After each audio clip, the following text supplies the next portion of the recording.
Oh, by the way, we haven't been properly introduced, Melina. My name is Bond. James Bond. That's Roger Moore in the 12th James Bond movie, For Your Eyes Only.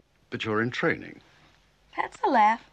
Everybody knows it builds up muscle tone. Not building up a little more muscle tone by putting on your clothes. Don't you like me? Why, I think you're wonderful, Bibi, but I don't think your Uncle Harry would approve. Him? He thinks I'm still a virgin. Yes, well, you get your clothes on. I'll buy you an ice cream. I haven't liked the James Bond film, to move on to our next picture, since Thunderball 16 years ago, and that also means I haven't liked a single James Bond film that has starred Roger Moore as Agent 007. The recent Bond films, especially the ones with Moore, have been just gadget shows slapped on top of stupid stories. Until now, I think. Until For Your Eyes Only, which returns, I think, to what made the old Bond films so entertaining in the first place. They were good thrillers first, and then on top of that, they gave us the gadgets, the women, and the fabulous locations. For Your Eyes Only is pretty much one long and exciting chase scene after another, with Bond trying to recover a British nuclear device before the Russians capture it. Helping Bond is Carol Bouquet, one of the best-looking Bond women of all time. She pops up in the same Alpine village as Bond to give him a hand, and now her life, too, is being threatened. Is this the one you mean, Signora? Thank you. I'll take it. Deliver it to the Hotel Cristallo, please.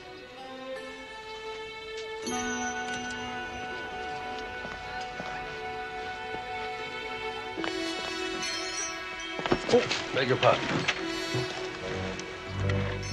Buongiorno. May I help you? Yes, give me a dozen lilies, will you?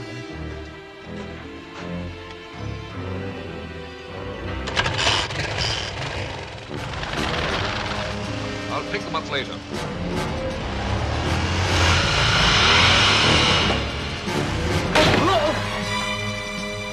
Come on, quick.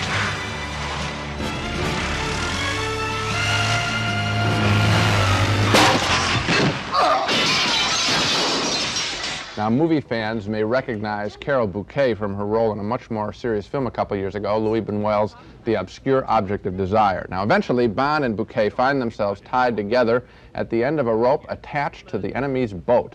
One of the agents is working for the Russians, and he's about to drag Bond across a razor-sharp coral reef. But Bond isn't worried. Oh, leave the legs free. They'll make appetizing bait.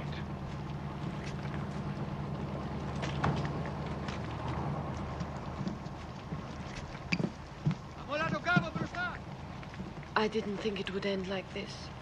We're not dead yet.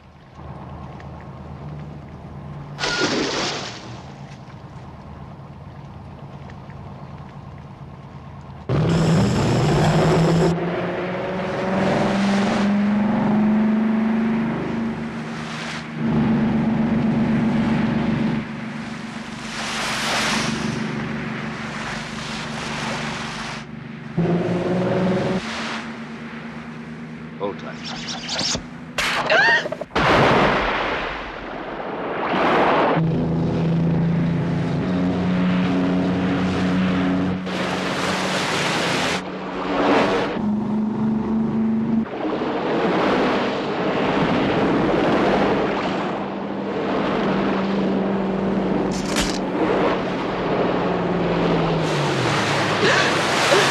Turn around. We go again.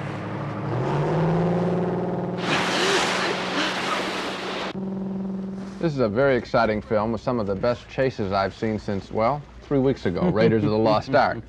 Also, the villains in this film are quite believable characters, not silly cartoon figures as in the last few Bond pictures. Good chases, credible villains, a beautiful woman.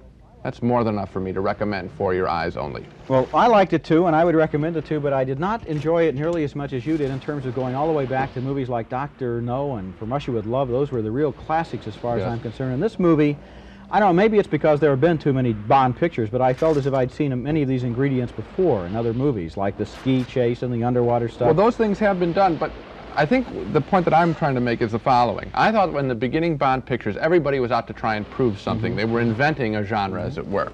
And I thought they did a very good job. Then with Roger Moore, I think everybody got overconfident, and they thought they could put in any star and do anything and be sloppy and throw in a lot of commercial plugs and it would still sell all around the world, which it did. Now I think with this film, I detect a change. I think that somebody's really trying here to move a picture along, move it, be a little rougher, a little more with a believable picture, rather than these silly laugh at the villains films. I'll tell you, Gene, the last thing I'm looking for in a James Bond picture is believability. And I really like the villains that they had in some of the previous pictures who were totally creations of fantasy. No, but what I'm talking about are the two pictures you named, Dr. No and From Russia with Love, are a little rough. Fine, but those were very exciting, and they were a little harder, a little tougher, and that's what I liked about it. Well, I think you're looking for the right things in the Bond pictures, but I don't think I found those things in this picture.